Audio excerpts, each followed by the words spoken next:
मेरा क्वेश्चन है, there is always a war between mind and heart, and sometimes you know कि ये गलत है, बट फिर वही अंदर से आता है कि नहीं यार कर लेना चाहिए. Sometimes you are like not decidable कि ये चीज़ सही है या गलत है, दिमाग कुछ और कह रहा है, दिल कुछ और कह रहा है, तो सर उस टाइम क्या करना चाहिए, क्या सुनना चाहिए और क्या मानना चाहिए? मतलब दिल की सुने या दिमाग की सुने? इसको हम एक और तरीके से भी बोल सकते हैं इस टॉपिक को, how to stop being an emotional fool. सही लग रहा है टॉपिक? सारे कह रहे सर यही तो है हम. सबने यस सर बोल दिया. कितने चाहते हैं ये आज के सेशन का टॉपिक? सब चाहते हैं. अरे वाह, let's give a big hand for her. Please. Topic हमको मिल चुका है. Topic is how to stop being an emotional fool. तो सबसे पहले देखते हैं इमोशनल होना क्या बुरा है? ये बुरा नहीं है. ये जो वर्ड है इमोशन, इसी में इसका मीनिंग है. You can call it as energy in motion. लेकिन अगर वो एनर्जी अनकंट्रोल्ड वे में चलने लग जाए तो क्या होगा? एक है एनर्जी आपके कंट्रोल में है, इमोशंस आपके कंट्रोल में है. एक है आप इमोशंस के कंट्रोल में हो. कैसी होगी इस बंदे की लाइफ जो इमोशंस के कंट्रोल में है? खत्म ही खत्म है जी. मतलब एक मिनट में वो एक्साइटेड हो जाएगा, अगले मिनट में डिप्रेस्ड हो जाएगा. जब जरूरत से ज्यादा खुश हो जाएगा तब भी रायता फैलेगा. जरूरत से ज्यादा खुश हो जाते हैं तो कमिटमेंट नहीं करने लग जाते उल्टे सीधे. पूरी की पूरी रामायण को अगर आप समझने की कोशिश करोगे तो सारी जो प्रॉब्लम्स हुई उसकी जड़ क्या थी? सीता. अरे नहीं, सीता जड़ थी.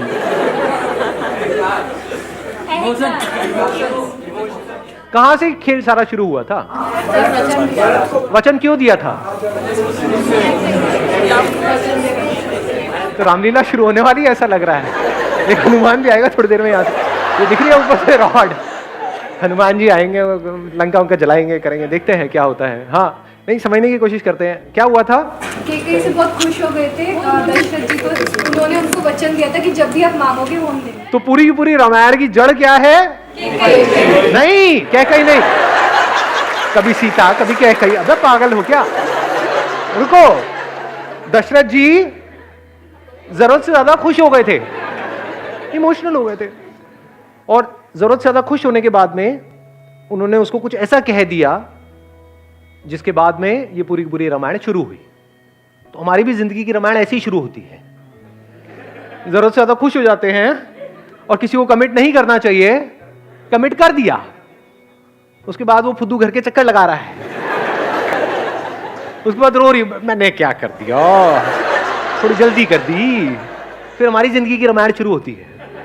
ये रिलेट कर पा रहे हो इन सब बातों से? जरूरत से ज्यादा इमोशनल होकर के एक डिसीजन ले लिया अपने करियर का बहुत बड़ा, उसके बाद में रो रहे हैं बैठे बैठे पूरी लाइफ के लिए. ये मैंने क्या कर दिया, थोड़ा सोच समझ के नहीं कर सकता था, सोच समझ के नहीं कर सकती थी. ऐसा होता है लाइफ में? नहीं होता है.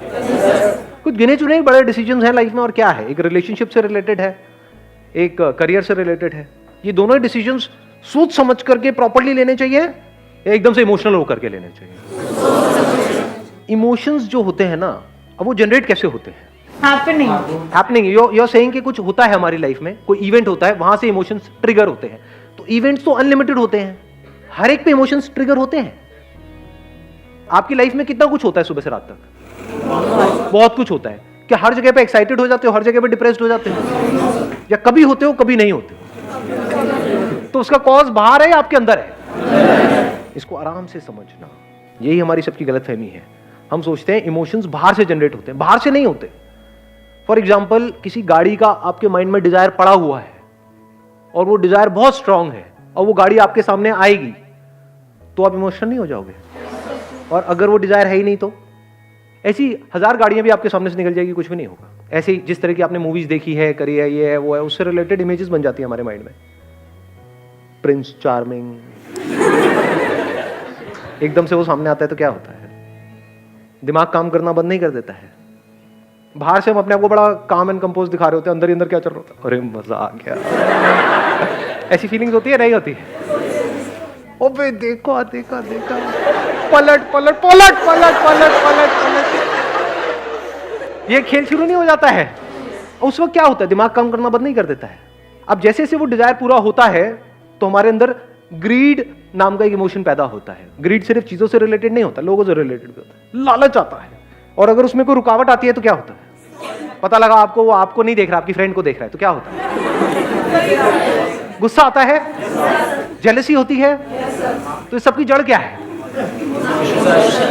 उनके इमोशंस उनके ऊपर हावी हो जाते हैं।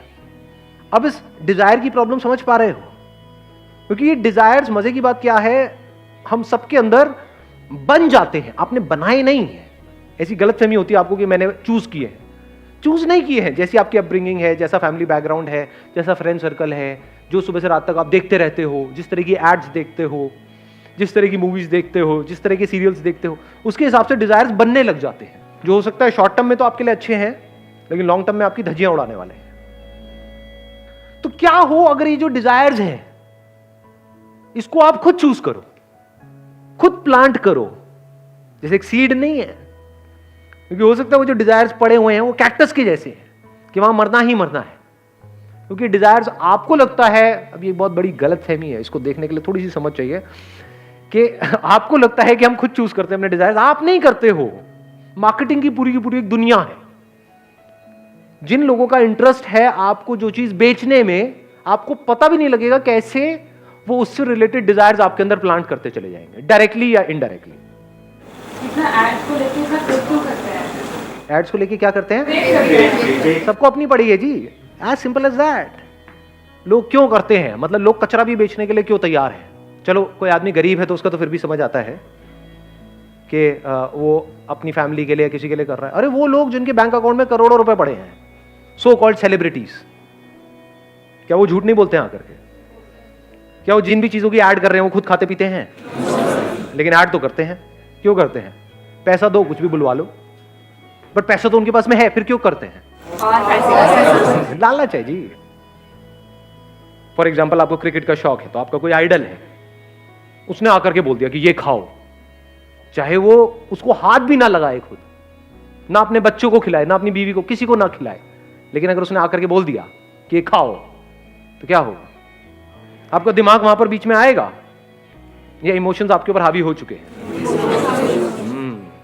अभी मैं एक स्कूल में गया था सेशन करने के लिए, एक गवर्नमेंट स्कूल था, 6th-7th के बच्चे थे। सेशन करा मैंने, उसके बाद मैं लंच ब्रेक में उनके साथ में बैठा खाना वाना खा रहा था। उसमें से एक बच्चा आया, आकर के कोई चीज़ मेरे को दी, सर ये खाओ बहुत बढ़िया है। मैंने कहा ये सब मैं नहीं खाता। कहते लेकिन सर ये तो बहुत बढ़िया है। मैंने कहा तुम्हें किसने कहा बढ़िया है? कहते सर उन्होंने कहा है। मैं कहा उन्होंने, वो तुमसे मिले थे? नहीं सर मिले नहीं थे, उन्होंने टीवी में कहा है। उसके बाद मुझे करीब 1 घंटा लगा उस बच्चे को बैठ करके समझाने में कि वो तुझे झूठ बोल रहे हैं। उन्होंने कहा वो झूठ क्यों बोलेंगे, वो तो बहुत अच्छे इंसान है, उनको तो सब इतना मानते हैं, मेरे पापा मम्मी भी इतना मानते हैं, वो झूठ क्यों बोलेंगे, वो मेरे से झूठ क्यों बोलेंगे? फिर मुझे बहुत देर लगी, उनके मैंने यूट्यूब पे कुछ इंटरव्यूज निकाले, वो दिखाए। मैंने कहा देखो ये खाते हैं ये, और ये बताते हैं कि ऐसे ऐसे, एक चावल का दाना भी एक्स्ट्रा नहीं खाते हैं सुबह से रात तक, ऐसी डाइट लेते हैं, तब जाकर के वो आज इस लेवल पे है। उन्होंने काफी जगह बताया भी हुआ। फिर मैंने कुछ और उनको क्लिपिंग्स दिखाई यूट्यूब से निकाल करके। एक एक्ट्रेस है जो तरह तरह की एड्स करती है, अगेन नाम नहीं लूंगा, अगेन, तो उसकी एक क्लिपिंग दिखाई जहां पर एक टेलीविजन शो में वो गई थी, वहां पर गलती से उसकी चाय में किसी ने चीनी डाल दी, चाय में या कॉफी में, मेरे को क्या पता, तो उसकी चाय में या कॉफी में किसी ने चीनी डाल दी, तो वहां पे बहुत उल्टा सीधा उसने बोला उस पर्सन को भी और चीनी के बारे में भी। और वो जिस तरह की एड्स कर रही है, that is all loaded with sugar, chemicals और पता नहीं क्या क्या। तब जाकर के उन बच्चों को ये रियलाइज हुआ कि एक्चुअल में ये लोग झूठ बोल रहे हैं, नहीं तो वो ब्लाइंडली फॉलो कर रहे हैं। ये छोटी प्रॉब्लम नहीं है, बहुत बड़ी प्रॉब्लम है। जो बच्चा उनको फॉलो कर रहा है, जिसने उसको आइडल बनाया हुआ है, उसको नहीं पता है कि वो खाना गलत है, उसके लिए तो उन्होंने बोल दिया। बिल्कुल ऐसा है जैसे भगवान ने कुछ बोल दिया, उसके लिए तो आइडल है ना। तो उस बच्चे को नहीं पता है कि उसके लिए वो गलत है, उनको तो पता है ना कि उसके लिए गलत है। सर लेकिन बोलते हैं कि आप जितना गलत मतलब माइक देना एक मिनट। सर मतलब अगर काम करते हैं, अगर हमसे कोई गलती हो जाती है तो कहते हैं ना कि आप गलती से ही सीखोगे। अगर आप सारी चीज़ें सही करते जाओगे तो आप सीखोगे कैसे? तो जैसे हम लोग भी बहुत सारी गलतियां करते हैं तो उससे हमें सीख मिल जाती है कि अच्छा हमें एक बार धोखा मिल गया तो हम दोबारा ये चीज़ नहीं करेंगे। तो सर हमें गलतियां करते रहना चाहिए, मतलब हाँ ऐसे सीखते रहना चाहिए। तो ये क्या मतलब सर? अब होता क्या है, मेरे अलग अलग सेशंस में आप अलग अलग बातें सुनोगे, अंदर अंदर सबकी खिचड़ी बनती चली जाएगी।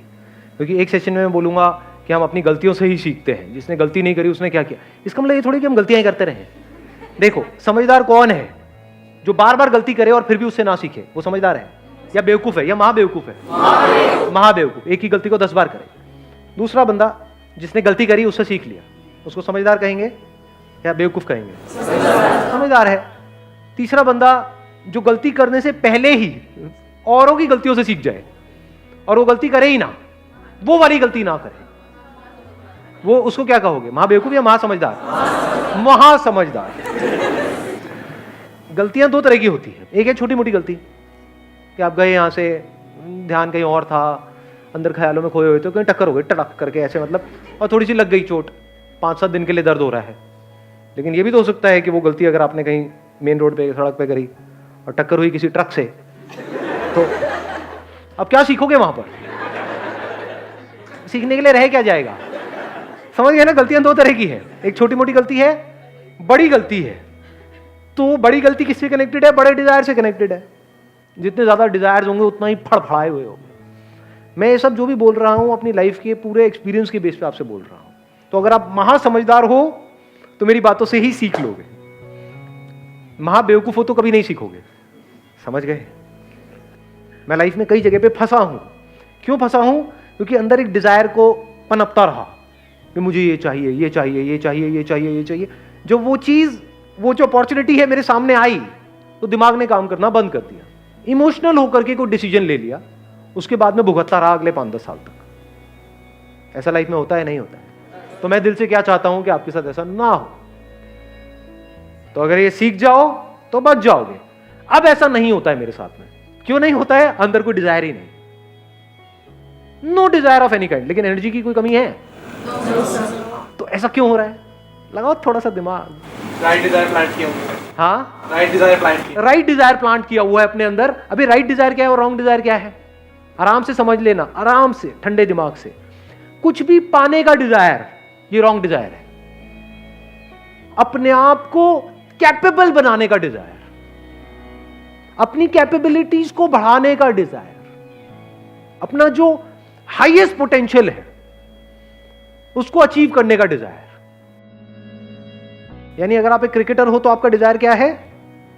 क्रिकेट में मुझे एक्स्ट्रा ऑर्डिनरी बनना है, चीजें इकट्ठी नहीं करनी है। चीजें तो उसके पास भी आएंगी लेकिन एटलीस्ट उसका माइंड उसके कंट्रोल में होगा। अब वो चूज करेगा कि मैं कौन सी ऐड करूं और कौन सी ना करूं।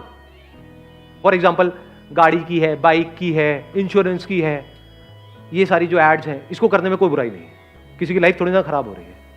अच्छा, खाने पीने की चीज है, कौन देखने वाला इस ऐड को? कोई बच्चे देखने वाले हैं जो मुझे ब्लाइंडली फॉलो करते हैं।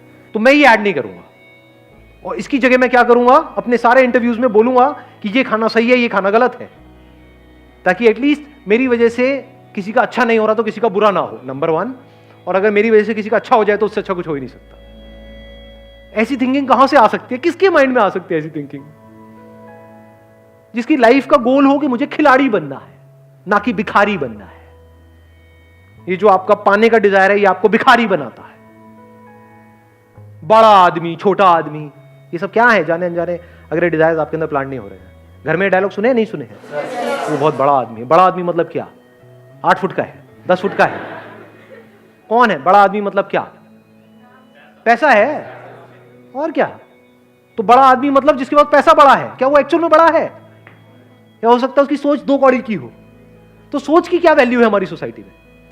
अंदर से बंदा कैसा है, उसकी क्या वैल्यू है? 0। तो जिसकी वैल्यू 0 है, एक्चुअल में वही लाइफ के लिए सबसे इंपॉर्टेंट है। क्योंकि अगर आपकी सोच सही तो आपकी लाइफ सही, आपकी लाइफ सही तो आपके आसपास वाले लोगों की लाइफ सही। Somebody who is peaceful from within, absolutely calm within, वही तो किसी और इंसान के जब कांटेक्ट में आएगा तो उसके साथ में कुछ अच्छा कर सकता है। जिसके अंदर पहले ही भूचाल है, मतलब बवंडर चल रहा है, वो जब भी किसी के कांटेक्ट में आएगा वो एक ही बात सोच रहा होगा, मैं इसको कैसे यूज करूं अपना वो पूरा करने के लिए। जो चीज मुझे चाहिए उसमें ये काम का है या नहीं है। काम का है तो आपके लारे लप्पे करेगा, नहीं है तो आपको साइड में कर देगा। ऐसी नहीं है दुनिया, अपना काम निकालने के बारे में सोचते सुबह से रात। ऐसे ही बनना चाहते हो, या फिर ऐसे बनना चाहते हो कि कहीं पर बैठे हो किसी के साथ में, अब वो चाहे अमीर है गरीब है कोई फर्क नहीं पड़ता है, चाहे रोड के साइड में बैठ करके चाय पी रहे हो, घंटों तक बैठे हो, बैठ करके देख रहे हो, ऑब्जर्व कर रहे हो। ये ऑब्जर्व करने के लिए अंदर एक ठहराव होना चाहिए, अंदर खुशी होनी चाहिए। खुशी और पीस ऑफ माइंड अलग अलग चीजें हैं, एक ही है? अलग है? एक ही है? एक ही है। ये अलग अलग चीजें नहीं है, नाम अलग अलग है। उसको आप शांति कहो, खुशी कहो, एक ही चीज है। आप लोग खुश रहना तो चाहते हो, सब रहना चाहते हैं दुनिया में, लेकिन ये नहीं पता है खुश रहते कैसे हैं। ऐसे सीड्स अपने अंदर प्लांट करने होते हैं जो जैसे जैसे लाइफ आगे बढ़े आप अंदर से और पीसफुल होते चले जाओ। Wish you all the very best. Thank you so much for coming.